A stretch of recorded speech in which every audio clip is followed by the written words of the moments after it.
All right, now that the eclipse is over, you remember the Jeep with the transfer case that was chopped in half? We're gonna pull it out of there with the tow strap. All right, Jamie, hit it.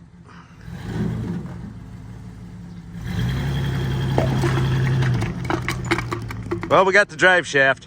All right, round two, fight. Woo! There we go. Hey, we can still move the chain. That's the blowout.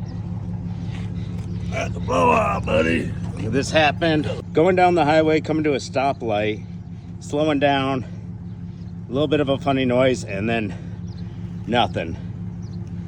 He must have had his music on really loud. He didn't really describe an explosion when he towed it over. The only way you don't hear that is if your music's way too loud, I'd say. Let's take a peek underneath of it. That's what's left of the transfer case bolted to the transmission. Right there.